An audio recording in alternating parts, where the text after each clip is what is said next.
avoid these three things because they can give you weaker bones. Make sure you stay till number 3. It might surprise you.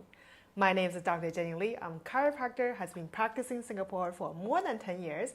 And here are my 3 tips. Number 1, alcohol.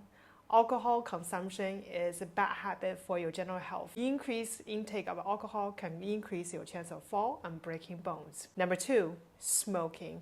If you're women with menopause and you smoke, you just increase your chance of fractures. Number 3, overweight or underweight.